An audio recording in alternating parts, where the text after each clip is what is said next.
What's shaking, guys? Luke Dancy here, and I am joined with the one and only Eric Jones. Eric, how are you, my friend? Man, I am living in month 6 of Jumanji. Life is crazy. It is very, very crazy times right now for all of us. I know you and I were talking about some of the things you're trying to get done so you can get back out and start performing again, man. The struggle is real, Yeah, huh? yeah, the struggle is really real. I went from being able to perform 220 days a year all around the country to be in a situation where I've been bored in the house and I'm in the house bored for the past couple of months. So it's been a heck of a transition, but rolling with the punches, trying to get back to some form of normalcy. Yeah, I hear you, man. But I hope the most important thing is you are staying safe out there. You're healthy, you're okay. I know you're stuck at home, but you're okay, though, right? I'm as healthy as a black man can be. Fair enough. Fair enough, my friend. All right. Well, you and I go way back, so this is kind of like Heck a yeah. little reunion here, a little catch up. It's Yeah. it's really good to see your face, and it's really good to see you doing what you do now all over the world. You know, you really have made a career of something that a long time ago was kind of like the vision, and now it seems like the vision has come true. It's a beautiful thing.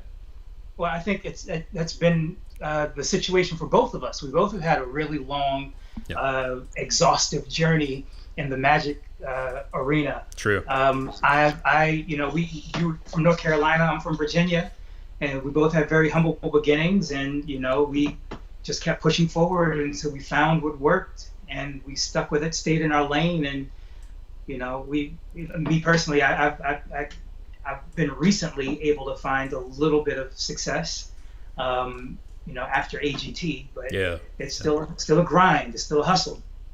Yep, absolutely. And that's one thing I'm glad that you brought up is that we both go way back and we both wanted to do this. And it's just a gentle reminder that none of this stuff happens overnight. You know, a lot of people, they see the vision, they want to do it.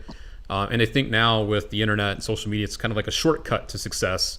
But we'll get into all that later and all that. But also, guys, if you want to ask questions to Eric live, I've got him for about half an hour. Go ahead and get the questions in.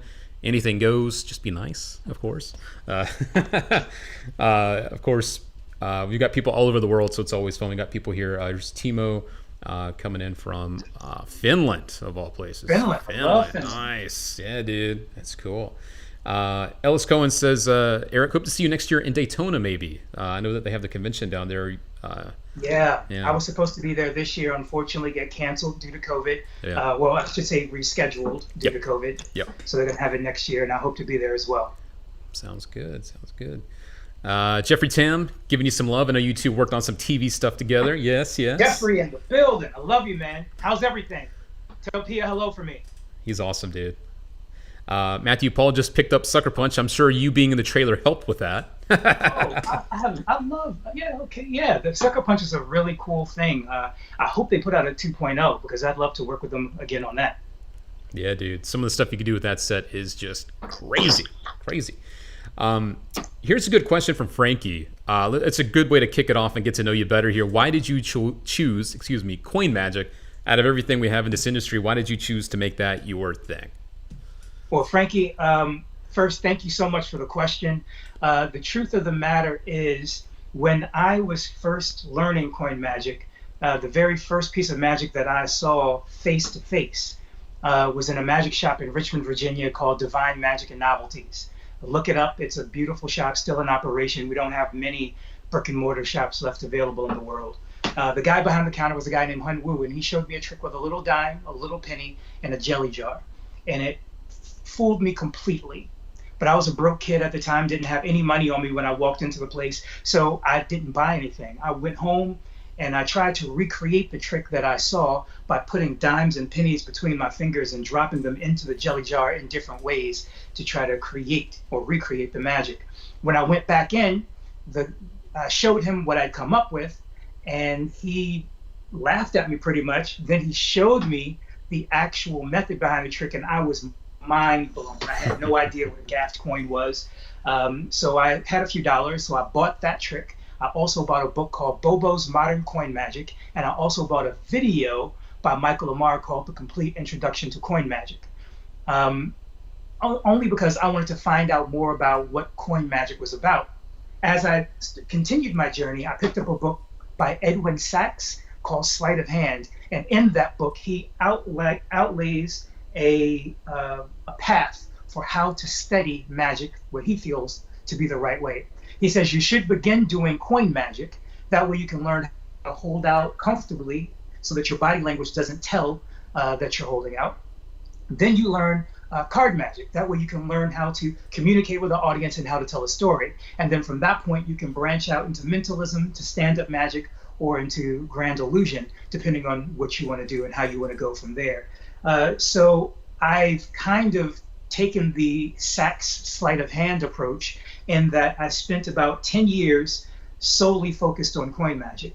Over the past 10 years, because I've been in magic 20 years now, I've split my focus between card magic and stand-up magic.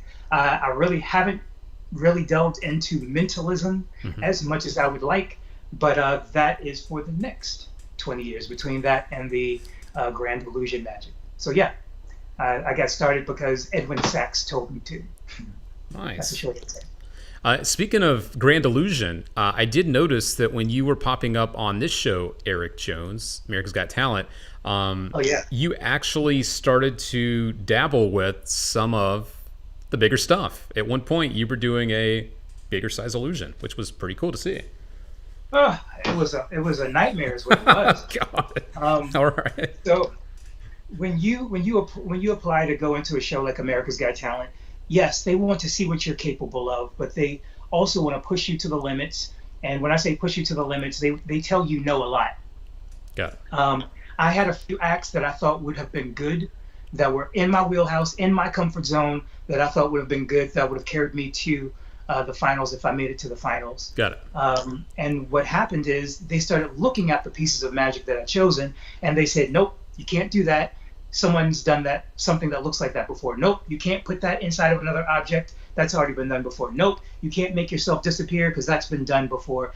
And they started whittling away at everything that I was comfortable with. And it got to the point that after my second round, they were saying, you need all new stuff. And I'm like, what?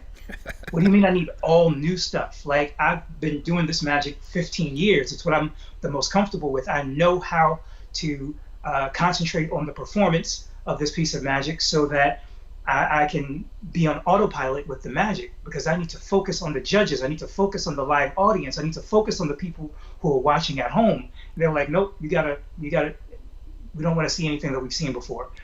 So there were pieces of magic where I was changing magic the night before it aired for 20 million people. And that stage illusion that I did, I had the great help of Don Wayne. Cool. And also Mark Kalin. Cool. And I came to them with the idea of saying solid through solid. I had the sucker punch, and I started with the sucker punch, and then I said, it would be really cool if I had a bigger piece of glass, and then I have a card signed, and I can pull that card through the glass. And then it would be awesome if I could walk through that same pane of glass. And I've seen things similar done with a mirror, but nothing with just a solid pane of glass. So Don Wayne, Mark Kalin, and I came up with the way to get that done. Nice. And, the truth of the matter is that illusion was delivered 11 days, only 11 days before we filmed live. Wow. And I think, we did an amazing job considering the short amount of time that we had to execute and perform the illusion live. Whew. I mean, how many millions of people again are we talking about? Like 20 something million? Jesus. 22 for my semifinal. Wow. That's nuts, dude. It was crazy. We're starting to get a lot of great questions coming in about that type of stuff, the TV stuff. Also, I wanted to give some love. We've got a couple of our magic dealers watching too. Nice. Give us a chance to ask you a quick question. I've got some of your other things queued up too. Friends at Rest Magic. Any particular downloads of yours that they should maybe highlight or talk about? I've got them all queued up too. So the ones that we stock anyway. I like Harlequin. Yep. And I like Evanesce. Those are ones that I know Murphy's carries that are really good. Evanesce is a really cool vanish of a coin, all sleight of hand, but all very difficult sleight of hand. If you're gonna ask, the skill level between 1 and 10, it's a 15. Cool. It's probably the most difficult thing that I've ever done. But the good thing about it is if you're willing to put the work in, for very small audiences like 2 or 3 people, or it's perfect for, if you're doing a Zoom show, Yep. or if you're performing for a camera, it's because it is very angle sensitive, but it's something that you can do and absolutely destroy audiences with. So that's Evan S. The other, here we're actually showing it now. Yep. There you go. It's a very clean. Sleeves can be rolled back. You can do it absolutely naked. Oh yeah, it even says it right there. You can do it absolutely naked if you want to. It's a great piece. And this is Harlequin. Yep.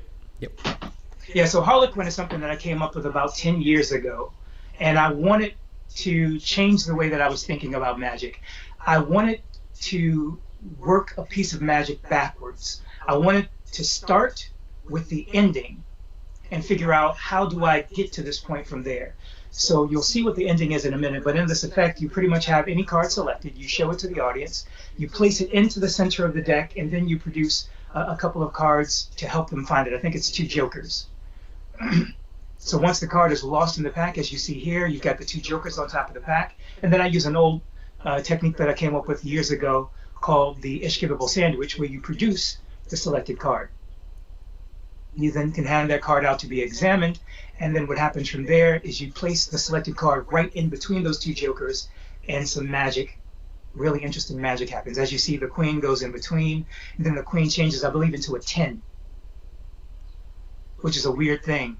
And then it instantly goes from that 10 into a full poker hand, which I think is a really interesting way to end a trick. So like I said, I started with something that I usually don't do by creating the ending effect. What do I want? I want a explosion of cards that make sense. So the poker hand. And then how do I backtrack and create a series of magic that feels good, that has a natural progression? And Harlequin is what I came up with. So those 2 downloads, I think, are equally impressive for different reasons and are worth consideration.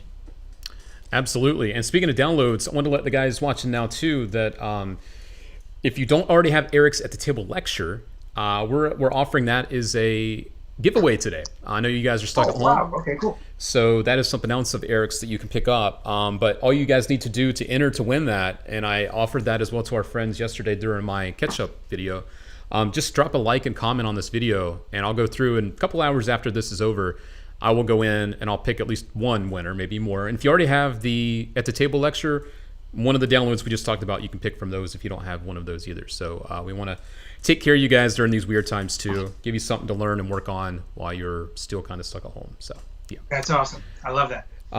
Here's a good question from Federico Johns. I know we were talking about a coin trick and a card trick there, but Federico says, I know you as a coin guy, but what is your favorite card trick if you have a favorite? I've got to be honest with you, Federico. First, thank you so much for the question, bro. I really appreciate it. I don't have a favorite anything. The truth of the matter is I gravitate towards the magic my audience gravitates towards. Now, there are a few pieces that feel better to perform than others, whether it be because of the impact that it has on the audience. Sometimes the right economy of motion just feels good to perform. So there are a few pieces of magic that are like that. For instance, I've got any card at any number, even though I don't consider any card at any number magic. It's a coincidence. It's a strong coincidence, but it's a coincidence rather than magic. It's improbable rather than impossible. So my any card at any number feels really good. Another trick that feels good to perform is the Ishkibibble sandwich. But the truth of the matter, a nice dynamic I'm sorry, I apologize, I misspoke. Ambitious card routine can be pretty incredible. Oh yeah. As long as you don't have 50 phases. Yeah. As long as you don't do that, then you're good. Yeah. So yeah, I would say ambitious card really hits an audience hard. And that's especially if you end up with the card in an impossible location. Absolutely. And that's just one of those tricks that's fun to perform because you can jazz it up. You can kind of make it up as you go. That's what's fun about it. Exactly. Yeah. You know where you're going to begin, you know where you're going to end, but you get to play with the body of performance in the middle. Absolutely. This speaking of working and playing with stuff, this is a good question from Brian Dillon. He obviously is a fan of your trick audio, which I think is freaking awesome. Oh, It's yeah. speaking of great tricks. He wants to know what are the best pans to perform when you want to perform audio, because there is the audio element of it in your pocket. So So those who are not familiar with a piece of magic that I put out several years ago called Audio, basically you have 4 real coins. You turn your pocket inside out, and to show it's empty, you turn it back inside, and then one at a time you take the coins, you toss them into the air, you show your hands empty, and they land in your pocket. And beginning with the second coin, you hear them land in your pocket with an audible click. And then once the last one goes, you're able to show your hands empty throughout the entire process. The last one lands in your pocket, then you can pull all 4 coins out to prove that they have done exactly what you said they've done. In order to perform this routine, you just need 4 coins that match, no extra coins, no trick coins, no trick clothing, and you have to have a pants pocket. On the video, I teach how to do it if you're wearing jeans, khakis, or slacks. There are 2 different methods depending on if you're wearing jeans or khakis or slacks. And both work well depending on what your comfort level is. There's no right answer. The advice that I often give when it comes to magic is whatever works for you is the right answer.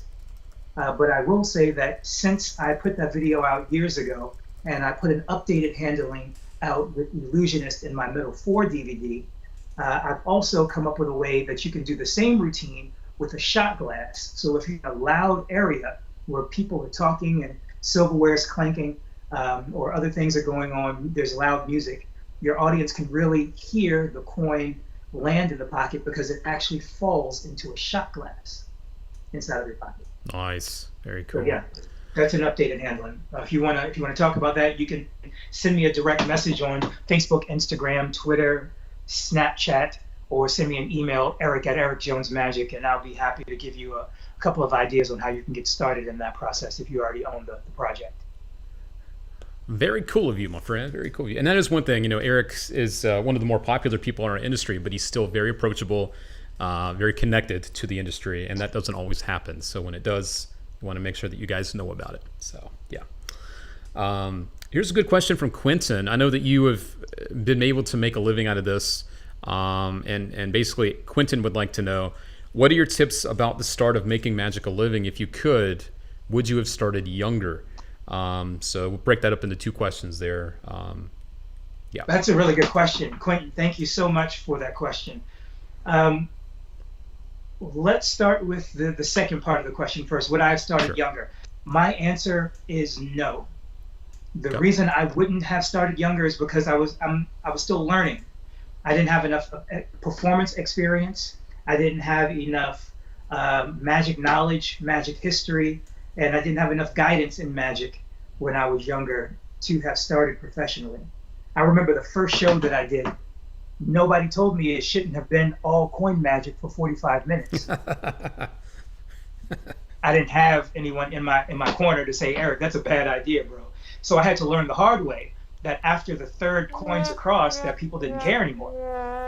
So that's really, really something that I really wish I had younger. It may have helped me along my path. But as far as how to get started as a professional, I don't want to sound discouraging, but just like any other profession, the amount of people who are able to make it so that magic derives 100% of the income that they earn is a very small number of people. Just like very few people who love to play basketball get to play in the NBA. Very few people who love to sing will ever get a recording contract. But don't let that discourage you from performing. Don't let it discourage you from earning money from the performance of magic. Just be realistic with yourself that not everyone can do it. Everyone can try it, but you'll soon find out that you're not getting the gigs, you're not getting the amount of gigs, you're not getting the quality, you're not getting the income from magic that you were expecting. If you have decided that it's something that you want to do with 100% of yourself, you feel it in your heart and your soul that it's what you're meant to do, the same way I feel I was meant to do it, the first thing that I will tell you to do is to have saved between 6 months and a year of salary based on the bills that you have at the moment. The reason I say that is because the day you drop your day job to pursue magic, you're now unemployed. And you're unemployed between shows. From the moment you step off stage until the moment you step on a stage, you're unemployed. You're looking for work that entire time. But your bills are going to constantly be coming in while that happens. So if you don't have at least a year or 6 months of salary, then how are you going to support yourself? Yep. Part of that money is going to have to go into marketing. You're going to have to advertise yourself. You want to have a strong following on social media, which means that part of your day is going to be going into creating content, engaging with your fans, sending out emails so that people know that you are available for a bar mitzvah, a bat mitzvah, an anniversary, all of that stuff. But the most important thing, in my opinion, even besides the money, even besides the marketing, is to have a support system, a group of people, or at least one person who's in your corner who's able to encourage you to keep following your dream, whether that be a coworker or ex-coworker at that point, or a spouse, a family member, a really good friend, because you're going to get discouraged and you're going to feel like, you know what, maybe I need to go drive an Uber to supplement my income, or maybe I need to do this, or maybe I need to do that. But if you have one person in your corner who will keep pushing you to live your dream, then you'll stay on the course. Well said. Well said. And I have this queued up as a gentle reminder that if you do push and you do put your head down and put in the work, this too could be you.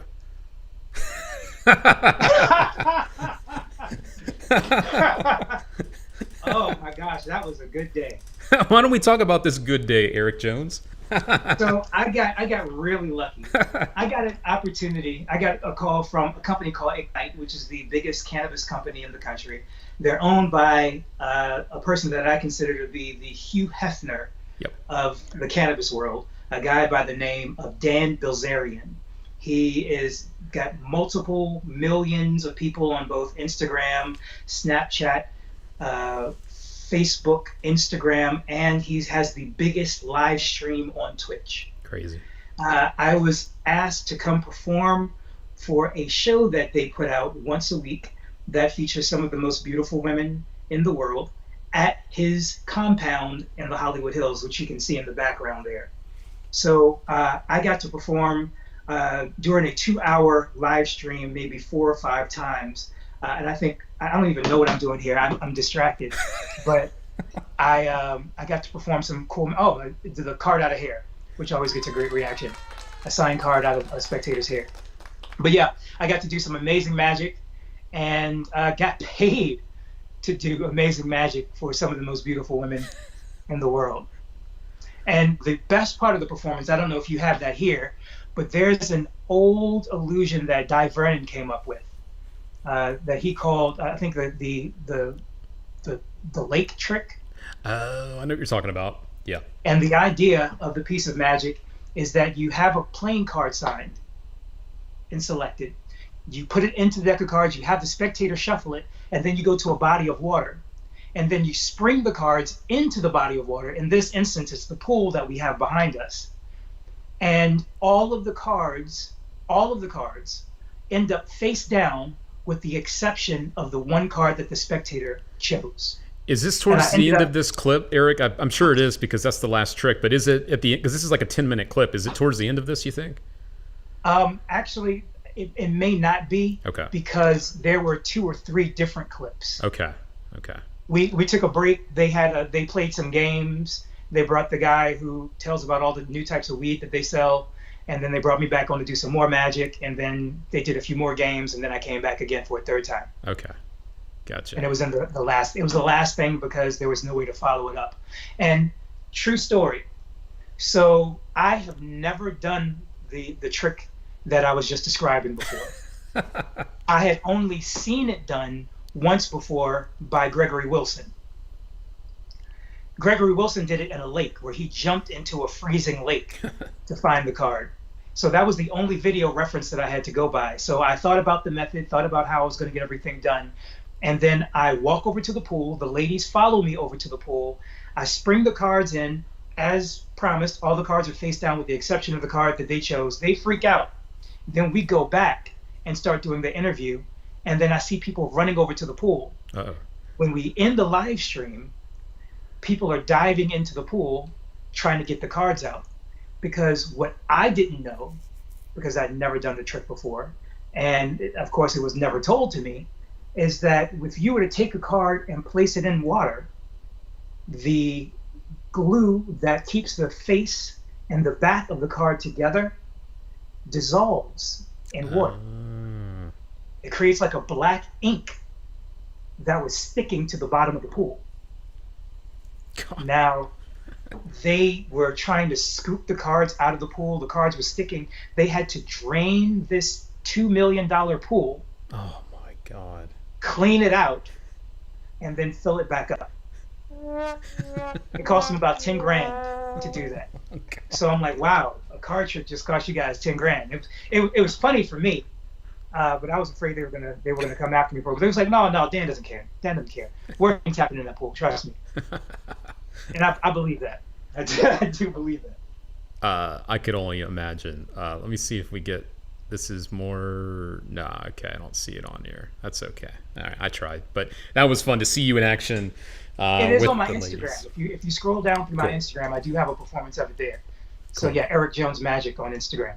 Sounds good. Yeah, definitely check that one out. And now we have the story that happens after the magic, which that's pretty funny. This is a really good question from an up-and-comer. If I have a feeling you know this name. By the way, hello to Oscar Munoz. I see Oscar's out there. Hello, sir. Hey, Arthur. I love you, man. Good to see you, sir.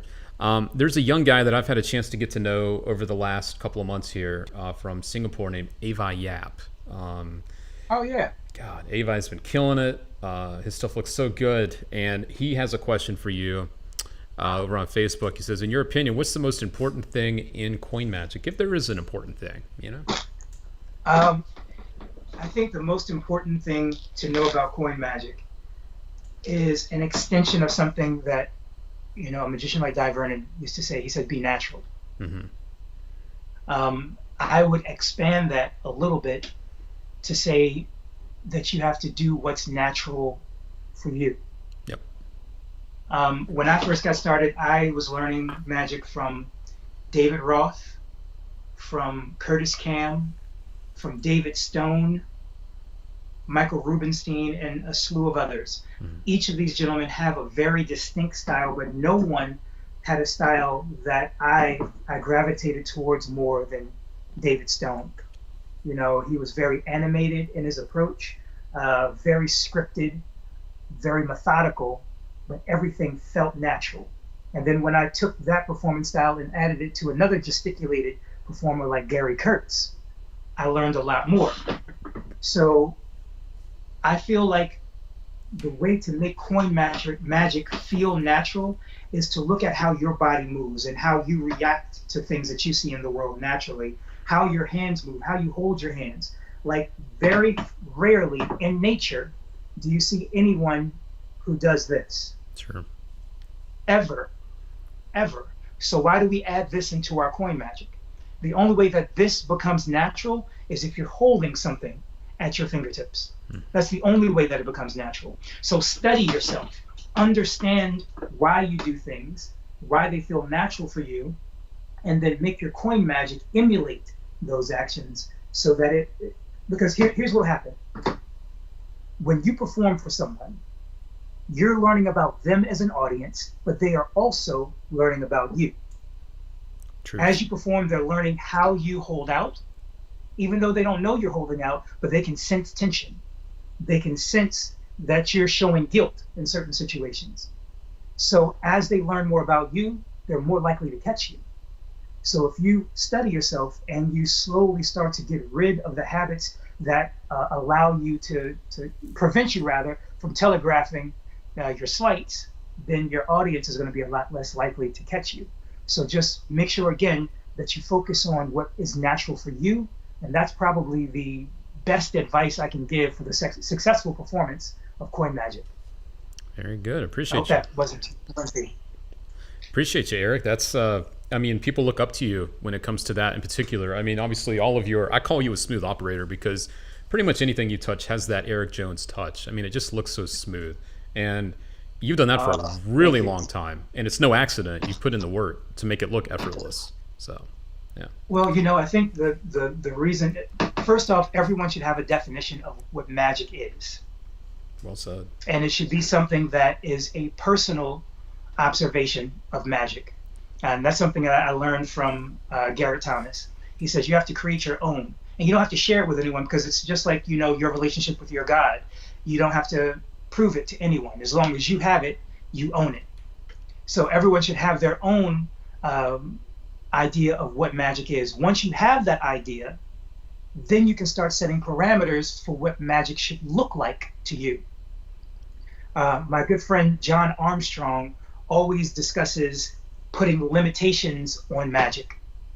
He does it the same way a superhero does. A superhero has abilities, they also have weaknesses. So there are things that your character can do, there are things your character cannot do. And when you have those defined and in writing, then it will determine the types of tricks you can do, whether or not you can do a levitation versus just a color change, whether you can do a teleportation versus, just a disappearance and an appearance. All of those things make a huge difference. So that becomes just as important, in my opinion. Right on. Got a couple quick fire questions for you as we start to wrap this up. One of them being, do you still get nervous when you go on stage? Quick fire. The only time I get nervous is when I'm not prepared. Fair enough. All right. Very good. Number 2, who is your inspiration in magic? If there is one or two, maybe there's a little bit of a list, but who are the people that are your inspirations in magic? Working backwards, Justin Wellman is my favorite magician of all time. David Blaine, Chris Angel, but locally, the 4 guys who got me my start in magic in Richmond, Virginia: Hun Wu, John Hitchcock, Bud Smith, and Woody Landers. Oh, Woody Landers, man, that's a name I haven't heard in a hot minute. Wow. Yeah, Wow, I miss wow, it. wow. Another quick fire question coming your way is AGT. Would you do it again? Yes. Okay. But I would prepare. I didn't spend enough time preparing. I went onto the show with things that I already knew when I should have taken more time to prepare things that would look good specifically on television. So that was my mistake, and I would love to have done it again. Okay. Another quick one coming in here is, during the quarantine, what's something positive that you found maybe with your magic, or has there been something in particular that you've worked on during the quarantine? The truth of the matter is I've been on the road 200 plus days a year for over 13 years. I have never in my adult life taken a vacation. Wow. So the 3 months that I've had during the quarantine is the first vacation I've ever had, and I've enjoyed every minute of it. Wow. I would have to say, Eric Jones, if this is you on a work day, I want to be you. Those are few and far in between, trust me. Just saying. Yeah.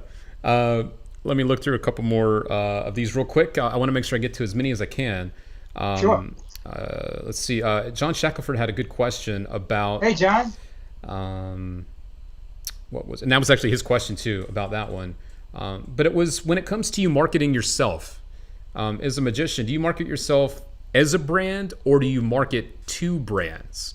You know what I mean? Like, there's two different things. Are you the brand, or are you looking for particular brands to align yourself with? Both. I think you're doing yourself a disservice if you're only doing one or the other. I am, and I always used to tell people that I don't do magic. Magic is who I am. So I have to become the brand. Then you have to decide what that brand looks like, who you affiliate yourself with, and who's consistent with the brand that you're trying to give the world. Yep. And then align yourself with people and companies that share that thought process and that brand. Sure. So yeah, I've been sponsored by companies like Off-White, like I'm wearing a little Off-White today.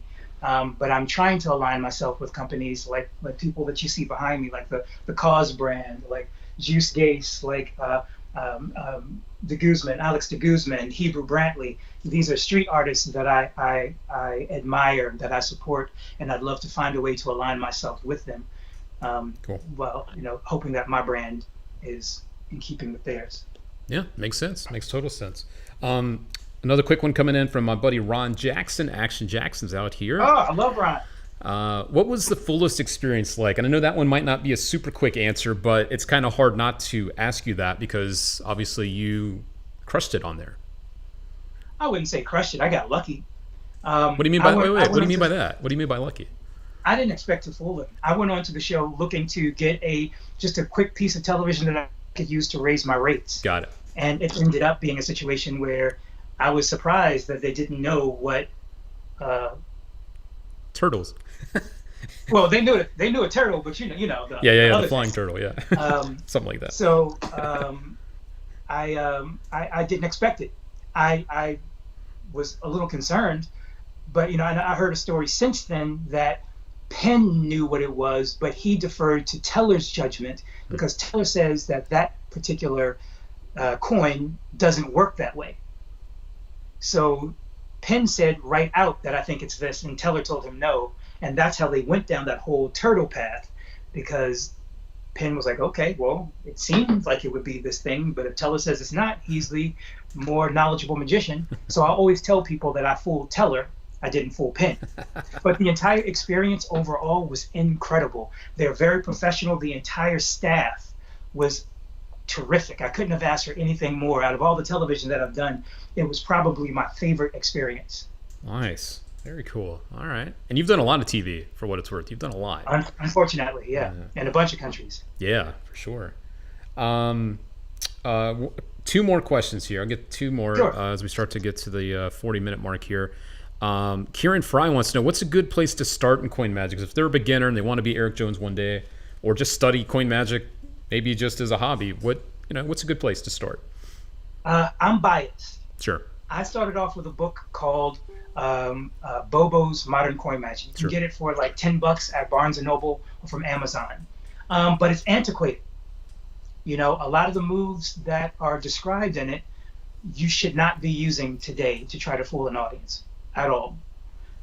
So there was a DVD, VHS tape that's now a DVD that I picked up called The Complete Introduction to Coin Magic by Michael Lamar. Mm-hmm. And that was in the early 90s that I got started. Or I'm sorry, for me, the late 90s, but I think it came out in the early 90s. But I think there needed to be a product that fit today's times, today's audiences, today's technology. So I worked with a company called Illusionist to put out a 4 DVD set called the Metal Collection. The first DVD gives you basic information on how to do coin magic, how to hold out, some techniques and some routines that you can do with very little practice or training. The second volume gives you intermediate to advanced sleight of hand technique. The third volume concentrates on gimmicked coins, trick coins that you can buy in a magic shop or from your favorite magic supplier. And the fourth gives you some of the best routines that I've ever invented that I've used on television. So it gives you a full and complete course in coin magic that can get you from day one all the way up to a professional level. And I have those available if you want to reach out to me for $100 for the 4 DVD set. I'm the only person that you can get the 4 DVD set from, but if you're interested in buying just the download, you can get those from illusionist.com. Very good. And speaking of coin resources, Jack Stone wanted to know, our buddy over in Philly. Oh, I love Jack. Yeah, man, he's cool. Have you had a chance to see the new Rubenstein book? It just dropped like a couple days ago. No, it just came out. I'm still waiting for mine to arrive. But the truth, Jack, is I'm still going through Jeffrey Lotta's book. There's so many great routines that it's been keeping me busy. Just from an Elvin Horde is enough to keep you busy for months, because there's so many great nuances and so many things that you can learn by reading between the lines, just like reading Slidini. Jeffrey Lotta was amazing. But yes, again, I'm very interested and very looking forward to getting Rubenstein's new book. I can't wait until it arrives. Absolutely. And I cannot leave out my buddy Ryan Schlutz. He's here too. Ryan! I love that dude. What's going on, bro? We'll end with his because he is the man. What's up, Ryan? Eric, what advice would you give your younger self coming up in magic? So that's a fantastic way to kind of wrap all this up too. So, yeah. I would tell my younger self to remain humble. Don't be on your Kanye. Um, I would say save. I would say take more risks and smile more. Nice. Very good. And I don't know if you noticed it or not, Mr. Eric Jones, but I'm going to tilt my hat down a little bit there. I live that every day. Humble, baby, humble. Heck yeah, I love that. I love it. Yep. It's so important. It is, and it's a great reminder too for everyone out there watching that Eric Jones is one of the guys that's made it to the top of the industry that we all live and breathe in, and he has continued to be humble. So I'm sure if you see him at a convention one day or at a performance Hopefully one day, sooner than later. you will certainly like the person that you're meeting, and he's very approachable, as I mentioned before. And I did want to end on this. I don't think you saw this earlier. My buddy Chase is here. And Chase has something to say that kind of goes along with that. He says, Eric was in town. Chase, go for it. I love Chase. Chase is great, right? You performed for a crowd of almost 20,000 people, and they're still talking about you, even though that happened back in January. So, that's Arkansas.